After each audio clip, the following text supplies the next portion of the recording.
Mr. Speaker, I rise tonight to speak in opposition to House Bill 5013 because it is a fake insurance reform. It's a bait-and-switch con game. And for the people of my district, it threatens to wipe out the hard-earned assets of working people simply because they were unfortunate enough to be in a car accident. Let's be plain. There is no guaranteed rate reduction in this bill. In the United States of America, people are free to say anything they want, whether it's true or false. That is freedom of speech. And there has been an awful lot of free speech going on in this state over House Bill 5013. But when somebody wants something from this institution, when they want their will enshrined into law, they have to put it in writing. And the fine print reveals the truth. The truth is that insurance companies will never have to give the claimed reductions. All they have to do is go to the Director of Insurance and Financial Services and explain that they can't make enough money if they give people rate reductions. That is a classic bait and switch. And if this passes, when the people never get their alleged rate reductions, they will be outraged. But there is a guarantee in House Bill 5013. The people of the state of Michigan are guaranteed to have their benefits and services cut if they are ever in a serious accident. The entire purpose of insurance is to protect us from something that we do not know will happen. How in the world can we claim that people can predict how serious their auto accident might be? With the so-called choices available in this bill, the future is entirely predictable. The poor and the working class will get herded into the worst coverage possible. And what will they get? Not the $250,000 some are citing, but a mere $25,000 in total coverage, wage loss, medical, everything, the minute you leave the emergency room. Think about that. That $25,000 will be gone before our people know it.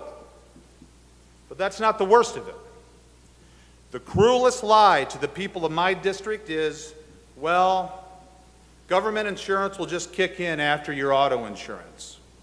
And they're talking about shifting people to Medicaid. Let me tell you something. I practiced law for 18 years before I got here, and a significant part of my practice was in estate planning and probate work. And nearly every client I've ever had asked me about how to qualify for Medicaid in case they went into a nursing home. And let me explain how one gets shifted onto Medicaid.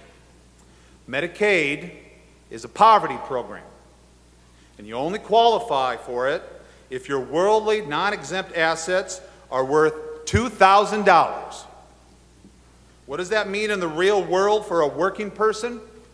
Your savings, gone. Your retirement accounts, gone. The money you scrape together for your kids' college, gone. Anything you put away for your daughter's wedding, gone. That piece of hunting land that your daddy gave to you, that he got from his daddy, gone. Everything you've spent a working lifetime to accumulate and hope to hand down to your kids, all gone. To be eligible for Medicaid, you effectively have to be bankrupt because that is what Medicaid was designed for. The people of my district are too good for that.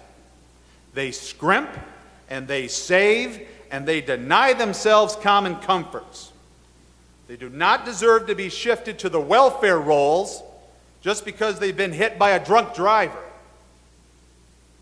And finally, Mr. Speaker, I wish to talk directly to my colleagues on the other side of the aisle, especially the new members who participated in new member training after the election last year. Representative, I'll allow it as long as it's within the merits of the bill. The chair recognizes Representative Elder. Thank you.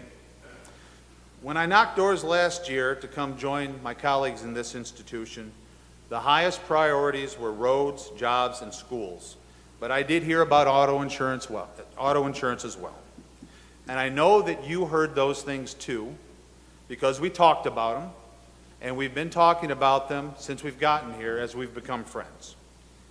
I know that you love the people of your district just as much as I love the people of my district. And we have the opportunity to do something real. You will have been told that this is the best we can do. And you will have been told that it's this or nothing. But that is only true if you let that happen. We can have real auto insurance reform.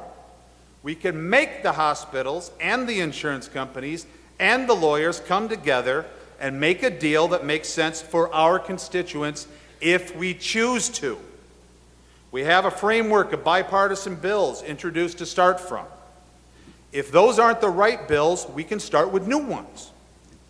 The people are listening to us, and they're watching, and we together have the power to do something that is real for our people, if we so choose. I urge you to oppose this bill, and then I urge you to work together with us on this side of the aisle and to do something that we have dreamed of doing, positively impacting the lives of our people back home. Thank you, Mr. Speaker.